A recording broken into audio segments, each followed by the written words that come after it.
Today I fucked up by scrolling NSFW posts while drinking my coffee. What can I say? I like looking at men, and sometimes when I'm just hanging out in the morning that means I'm scrolling through my favorite NSFW subs to see the new goings on. I've been on Reddit for almost a year and never slipped up. Until today, that is. So the kids were playing Bo. Today I fucked up early together and started playing School, of all things. There was no wrestling, there was no whining, there was no arguing. It was magical. I was lost in my little world on Reddit and my 5-year-old daughter sneaks up behind me to give me a hug as she goes off to school. Velp. I forgot what I had open on my phone and she says, "Wow, he's strong." Me, her, and he has a big penis. Okay, bye. Fuck. Luckily we are a fairly body positive family, so there wasn't much explaining to do there, and I quickly found a picture of a waterfall and explained that other one was just a picture I accidentally opened. I really hope that memory wasn't seared into her brain and she never talks about this experience again. Maybe. Too long didn't read.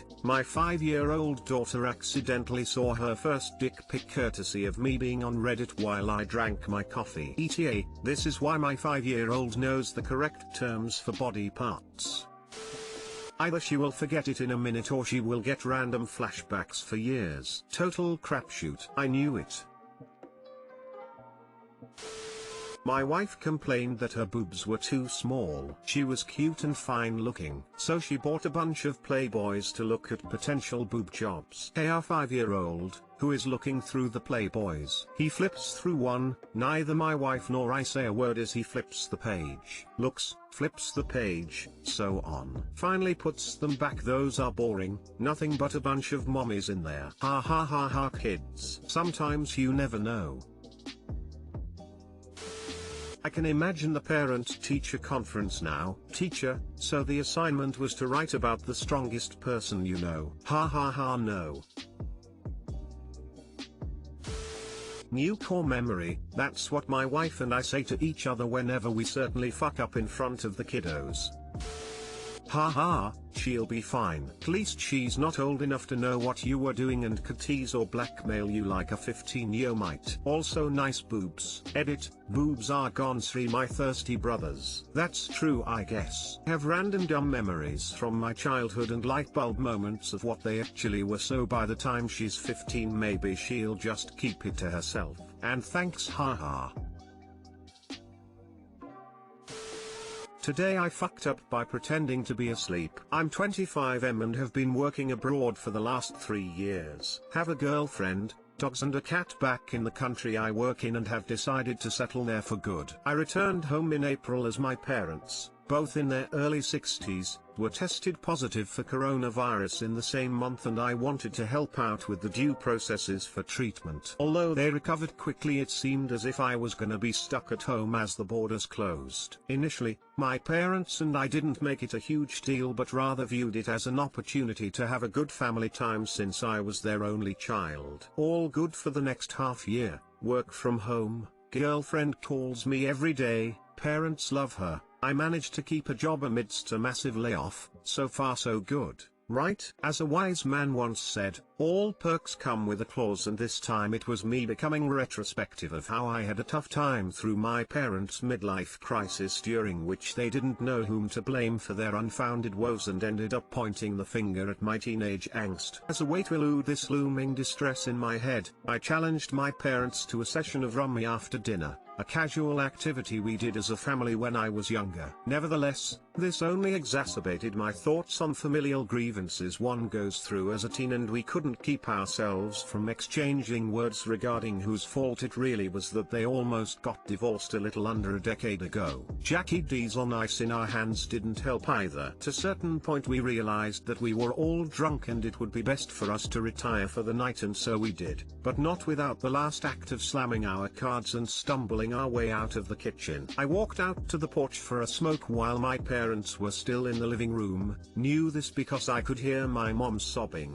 Entering the house, I decided to sleep in the couch itself as my room was upstairs and I didn't wish my life to be as anticlimactic as falling down the steps to break my neck. At this point I had thought that both of them had gone to bed in their ground floor bedroom, so I fell flat on the couch. To my surprise, A full 10 minutes later I heard whispers behind me, whispers in my parents' voices by the fireplace, and it sounded remorseful. Remorseful of mistreating each other and feeling sorry for each other. I let them be, without disturbing them, because I thought I owed them at least that much. So I ensured not to disturb their moment by making it known that I wasn't asleep. My mom, seemingly playing the sympathy card, somehow turned the conversation sexual, and next thing I know they were getting undressed right behind me. Even then, a cautious prick that was my dad hesitated and clearly mentioned my name, but my mom assured him, wrongly, that I had passed out since I hadn't apparently answered a call on my vibrating phone on the coffee table by the couch. Mom, no. I couldn't stop the inevitable, and it happened. My parents had sex in the same room that I was in, and I could have even wished to have died instead. I couldn't take it at one point, and the alcohol in me found its way out as I hurled my guts out on the coffee table while they were still on the F train. After this, I heard them scurry their way back to their bedroom, and the bedroom's door shut. That's when it dawned on me that I wouldn't have broken my 5-year-long non-puke streak had I simply answered to my dad's beckoning, or even, as my mom said, passed out. Woke up in the middle of the night, cleaned up my mess, and walked upstairs to my laptop to type this story while still being drunk. So excuse any error. My worst fear is reading another story in this subreddit from a parent's perspective on how they fucked up by having sex literally behind their son. I don't even know if either of my parents has a Reddit account. I do not wish to know. Certainly not that way. Too long didn't read, got drunk and pretended to have passed out in the living room while parents were having sex by the fireplace, causing me to spew on the coffee table. TBH, it's your parents' fuck up. You did nothing wrong. How can they start going to Pound Town near you when they have the rest of the house free? I mean, don't get me wrong, it's normal that they have sex and I'm really looking up to them that after all these years they can show physical affection. But Jesus man, even though you are their kid, show some privacy. It doesn't matter if you were or weren't asleep. It's kind funny to teenagerish attitude. If I would be in your place, I'd act normal the next day like nothing happened, but when you get the chance, remind them that the fuck train to Pound Town almost left with 3 people. Ah yeah, it indeed is petulant of them to worry less about the consequences for their age, but in their defense, they too were drunk, and also, I could have avoided this anytime since I knew beforehand what exactly was underway. Moreover, the fact that it was my mom maybe even plays into the fact that soon after menopause, there seemingly is a surge in libido. I could be wrong. I'm just happy that something so trivial, yet etched in memory, broke the tension that was brewing earlier. Speaking of which, we made up over breakfast and I acted as if I didn't know shit. We're good now. Thanks for the concern.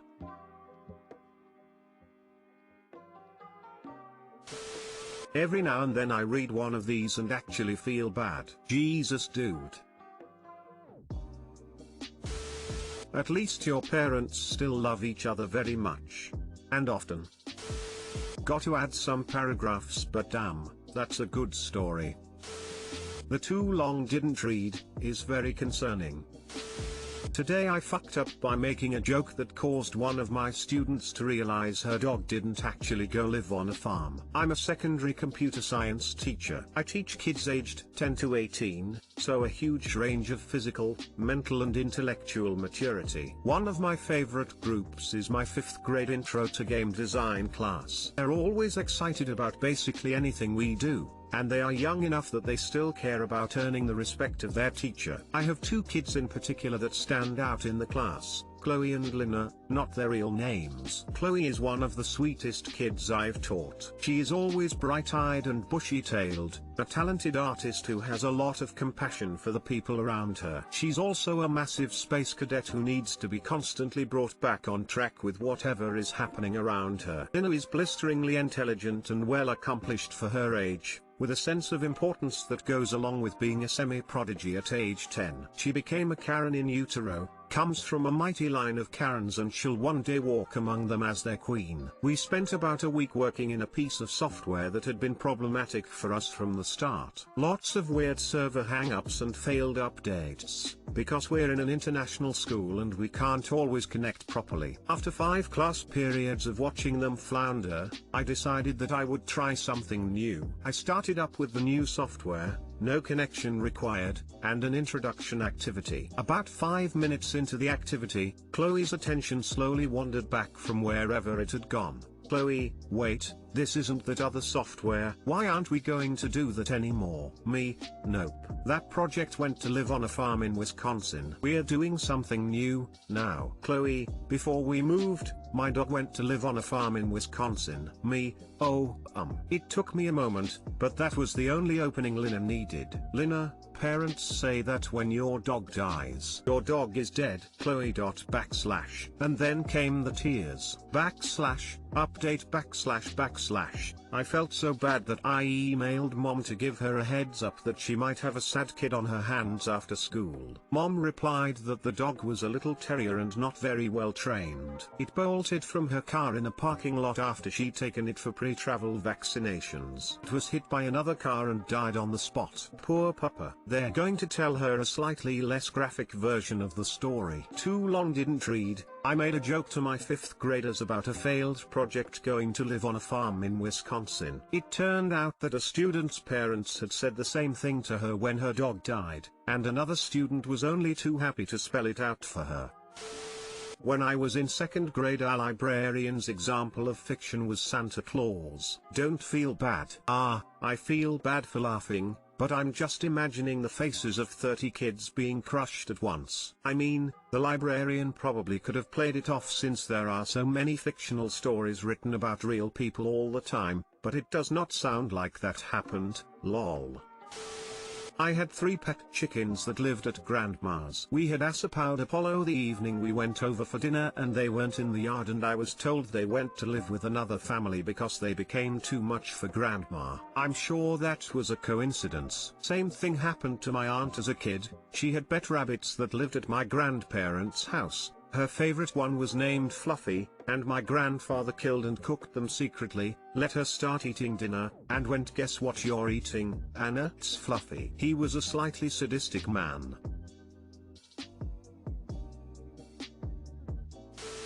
I was in my 20s before I found out there was a Snowball 1, Snowball 2, and Snowball 3 before my parents finally admitted that Snowball died and they got me a cat instead of rabbits. My parents couldn't figure out what was happening to the rabbits until years later my dad figured out that our dog was scaring them to death at night when we slept.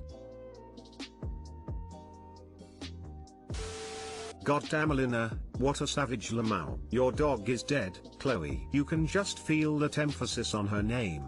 Ouch.